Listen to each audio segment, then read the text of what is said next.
Il est 12h45, bonjour et bienvenue dans ce journal.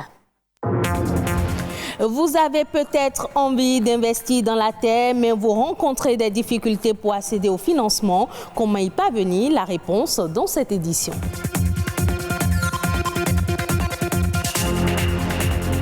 La superstition, une croyance fondée sur la crainte ou l'ignorance, elle prête un caractère surnaturel ou sacré à certains phénomènes. Qu'est-ce qui fonde cette croyance? Élément de réponse dans un instant.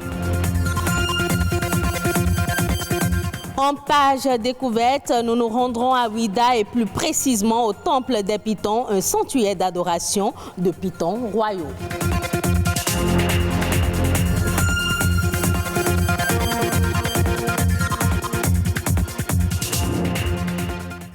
Rendons-nous tout d'abord dans l'une des villes historiques du Bénin à la veille de la célébration du 10 janvier. Il s'agit de la ville de Ouida. En plein cœur de la métropole se trouve un sanctuaire, le Temple des Pitons, un lieu chargé d'histoire où sont conservés et vénérés des Pitons royaux. Qui prend soin de ce temple? Quel est son quotidien? Une équipe de notre rédaction est allée à sa découverte. Suivons plutôt. Cette scène, elle est habituelle ici au temple des Pitons de Ouida. Quand ce piton est un symbole cultuel et culturel, son entretien est bien plus exigeant. C'est cette charge que porte depuis plus d'une dizaine d'années ce sexagénaire. Nous le rencontrons le 10 janvier au détour de la célébration annuelle des religions endogènes ici à Ouida.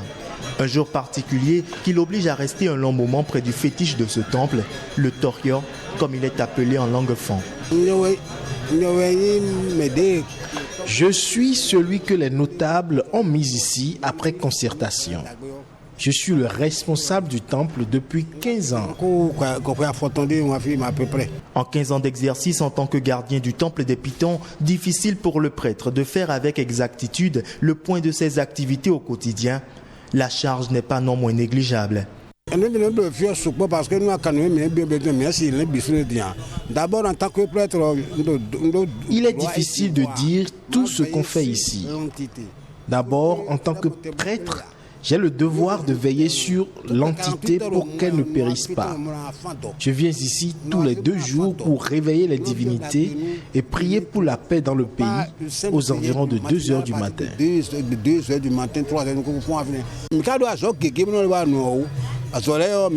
Nous supervisons les cérémonies familiales. Après consultation du fétiche, nous apportons guérison aux malades sans aucun comprimé. Le temple des Pitons comprend plusieurs bâtiments, entre autres celui en forme de cône tronqué d'environ 12 mètres carrés, abritant les pitons vivants. Les femelles appelées en fond Dangbedre sont plus grosses que les mâles, communément appelés Dangbekborun, et leur longueur ne dépasse pas 1,50 m. Autant de biens chargés d'histoire dont il faut prendre soin. Heureusement, Dad Dangbenon Desso n'est pas seul à exercer cette tâche. C'est devant le Torio que nous sommes ici. Et ceux avec qui je travaille ici sont nombreux. Pour ce qui est de la nourriture des serpents, cela est laissé aux soins des animaux qui sont autorisés à sortir 1 fois par semaine. Ils capturent des insectes et des rats, vont parfois dans les maisons voisines qui y sont accoutumées. Si le piton ne revient pas au-delà de 72 heures, la population le ramène. La plupart des habitants de Ouida ont le souci de leur divinité. La mort d'un piton fait toujours l'objet d'une cérémonie mortuaire. Grâce à Dad Dangbenon Desso et ses pairs, cette réserve culturelle et cultuelle, sise en face de la basilique de Ouida, continue toujours de s'exprimer, après plus de 300 ans d'existence. Merci à vous, Rodrigue Babagbeto. Parlons à présent de la superstition, une croyance fondée sur la crainte ou l'ignorance qui prête un caractère surnaturel ou sacré à certains phénomènes, à certains actes et à certaines paroles. Pourtant, au Bénin, plusieurs personnes ont foi en cela. La croyance au présage peut se révéler comme un handicap au développement personnel. Plus de précision dans ce reportage. Si mon premier-né est un garçon ou si je viens juste après un garçon, alors l'homme m'est favorable. On entend bien souvent ces genres de déclarations. La superstition est la croyance en des signes et faits fondés sur l'irrationalité. Réalité ou pas, elle est bien ancrée dans la société béninoise. Tu peux même rencontrer un homme et bien vendre si son porte-bonheur est une femme. Mais comment en est-on arrivé à ériger ces assertions en croyances? C'est souvent basé sur un formatage de son subconscient. Et ce formatage du subconscient vient par rapport à plusieurs expériences que chacun fait à son niveau. Nous devons reconnaître tout simplement que ce que vous pensez, vous faites. Et ce que vous dites, vous faites également. L'homme, il n'est rien sans son mental.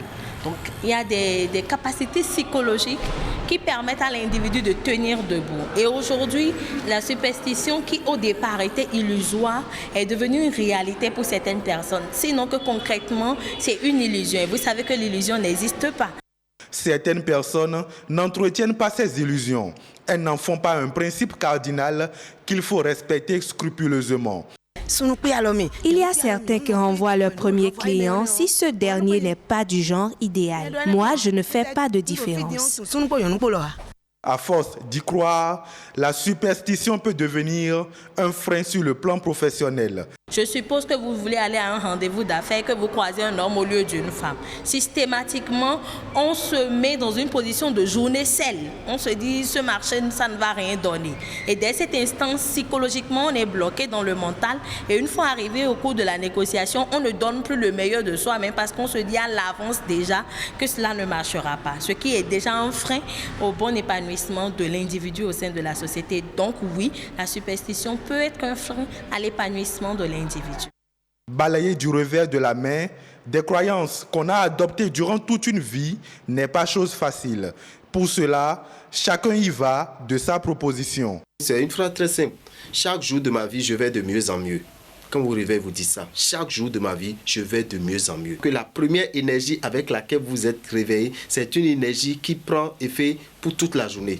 Certes, certaines personnes sont habituées déjà aux superstitions, on ne peut pas le leur refuser, mais je leur demanderai de faire l'effort de s'en départir à des moments donnés pour voir ce que leur réserve réellement la nature en cette journée qu'ils veulent vivre. Et eux-mêmes, ils pourront décider s'il faut continuer à y croire ou s'il faut raccrocher. Croire ou ne pas croire, le choix revient à chacun de conduire sa destinée comme il le souhaite. En République du Bénin, les jeunes constituent un capital humain très important pour booster la productivité dans le domaine agricole. Mais très souvent, l'accès au financement et à la terre leur cause d'énormes difficultés. Quels sont donc les différents mécanismes pour permettre aux jeunes d'avoir accès au financement et à la terre? Élément de réponse avec Djibril Azonsi, il est ingénieur agroéconomiste. Pour ce qui concerne l'accès au financement pour le secteur agricole, je dirais c'est une réalité seulement que ça varie d'un cas à un autre. Il y a 3 mécanismes d'accès au financement. Le tout premier, c'est beaucoup plus les subventions mises en place, soit par l'État, soit par le biais des projets-programmes qui sont pilotés par les partenaires au développement. Alors pour ce qui concerne ces subventions, c'est généralement soit sous forme de crédit équipement, de crédit intrant, de crédit semences et autres.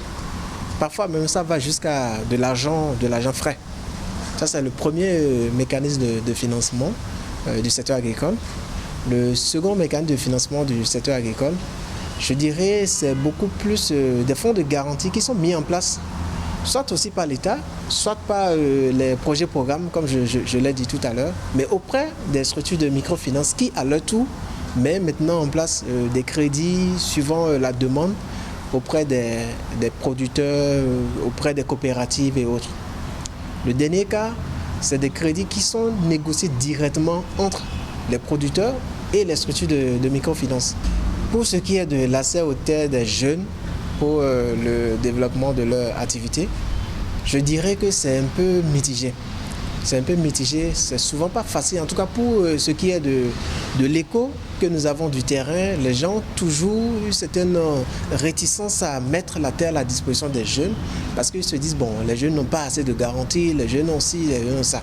C'est vrai dans une certaine mesure, mais je crois qu'il va falloir qu'on dépasse ces préjugés, qu'on dépasse cette manière de voir les choses et qu'on fasse désormais confiance aux jeunes parce que qu'on le veuille ou non, les années à venir, c'est beaucoup plus eux qui sont les adultes de demain. Donc moi je préconise beaucoup plus qu'on puisse mettre en place un cadre, genre pour les encadrer un peu dans tout ce qui se fera puisque l'avenir doit se construire avec eux et non sans eux. Tous les acteurs qui interviennent dans le secteur agricole n'auront pas d'autre choix que de composer avec les jeunes. Donc l'accès à la terre pour ces jeunes doit être facilité pour que demain tout le monde puisse en jouir. L'actualité au plan national, c'est dans la nation. Bref, un condensé succinct des faits importants de l'actualité nationale. Amandine Agnamboussou.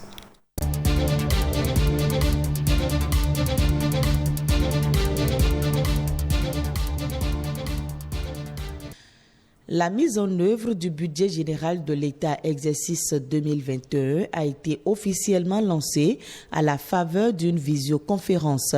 L'interdiction de l'utilisation des fonds publics pour financer les missions d'élaboration des comptes de gestion et les missions d'installation des logiciels y afférents, l'imputation pour compter de l'année 2021 des charges locatives des baux administratifs sur le budget des services bénéficiaires, l'encadrement du processus d'élaboration de la cartographie des risques par les ministères sectoriels, l'obligation de recours à l'avis préalable de la Direction générale du budget avant le bénéfice d'avantages complémentaires figurent en bonne place parmi les instructions et modalités de la mise en œuvre du budget de l'État exercice 2021.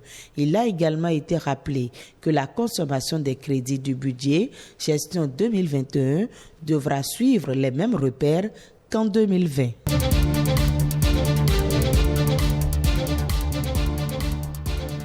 Travaux de réaménagement de l'aéroport international de Cotonou, la transformation vise à offrir un espace beaucoup plus confortable aux voyageurs et à renforcer l'attractivité de la destination Bénin.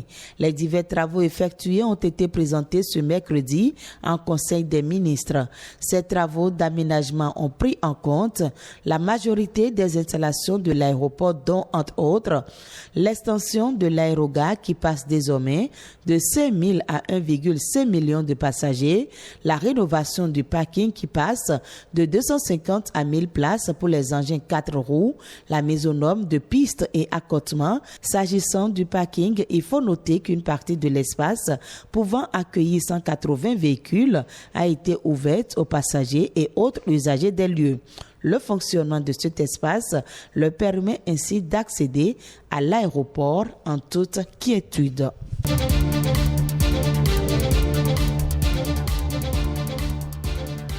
Lutte efficace contre le phénomène du harcèlement sexuel en milieu universitaire et dans les institutions de la République.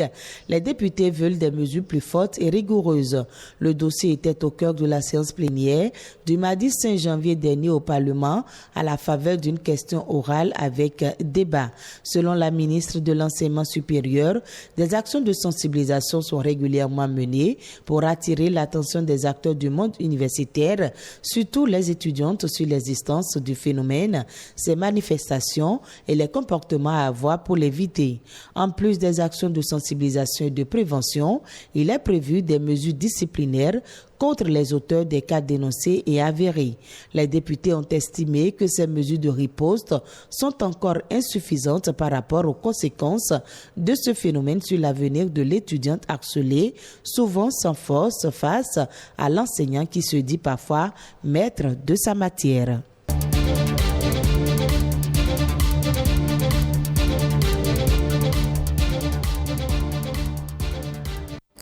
En nord du Bénin, l'Éthiopie veut produire 100% de son énergie grâce aux renouvelables d'ici 2030.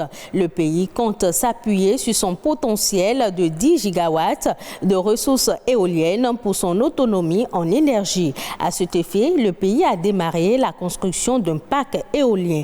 La centrale est prévue pour s'achever en 2023 et va fournir environ 300 000 mégawatts par an à 400 000 foyers éthiopiens, tout en permettant d'éviter l'émission de 260 000 tonnes de CO2 par an. La production sera acheminée vers le réseau électrique national par le biais d'une sous-station électrique pour laquelle la Banque africaine de développement a débloqué 10 millions d'euros, soit environ 7 milliards de francs CFA.